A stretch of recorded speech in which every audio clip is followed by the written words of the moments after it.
Bonjour à tous, c'est Charles et bienvenue dans Flashback, votre podcast qui retrace l'histoire des sports américains.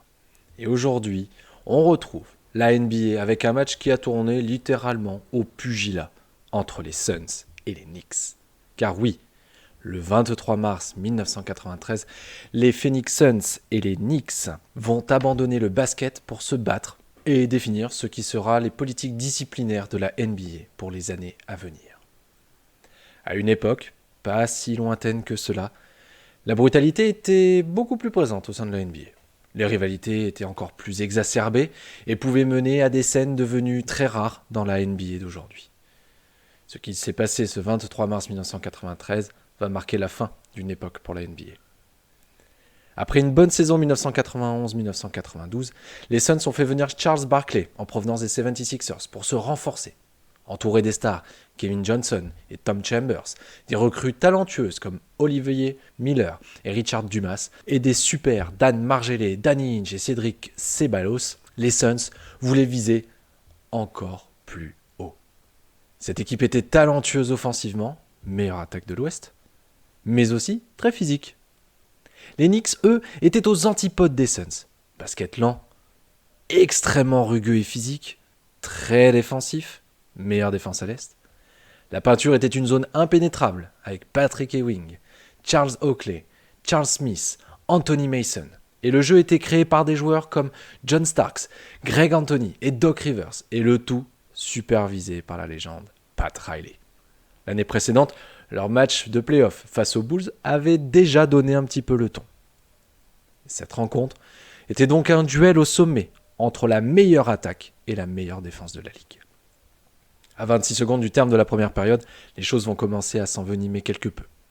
Sur une remise en jeu, KG a repoussé le ballon de Doc Rivers hors des limites du terrain. Les deux semblaient échanger quelques mots doux. Alors que les Knicks tentaient à nouveau de remettre le ballon en jeu, et Doc tenta de repousser l'ennuyeux Johnson, il a surjoué le contact et Doc s'est vu siffler une faute offensive.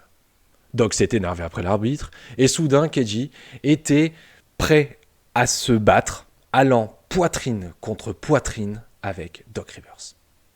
À la manière d'une bagarre en baseball, les deux bancs se sont vidés pour venir soutenir les deux combattants du moment. Les esprits s'apaisent quelque peu pour le moment.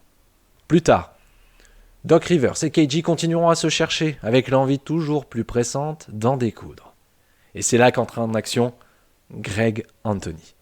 Alors, mis à l'écart pour le match en raison d'une cheville enflée et vêtu des vêtements de ville, il a décidé qu'il n'était pas satisfait du manque de violence et a pris les choses en main. Il s'est approché de KG et les deux ont échangé quelques mots. C'est alors qu'Anthony a frappé soudainement KG au visage. Que la bagarre commence. Tout le monde est impliqué. Et Gérard Moustaphe, qui avait envie d'entrer sur le terrain, a commencé à bousculer violemment quiconque portant un uniforme des Knicks. KG termine avec un visage enflé, Pat Riley avait même déchiré son pantalon. Starks, Rivers, Mason ont été expulsés du match pour les Knicks, ainsi que Greg Anthony et KG Ainge pour les Suns. La deuxième mi-temps se déroulera sans incident, et les Suns finalement l'emporteront 121 à 92. La bagarre et l'implication de Greg Anthony, alors inactif pour la rencontre, auront conduit David Stern, alors le regretté commissaire de la NBA à l'époque, d'établir la règle selon laquelle tout joueur qui quitte le banc lors d'une altercation sur le terrain sera suspendu au moins un match.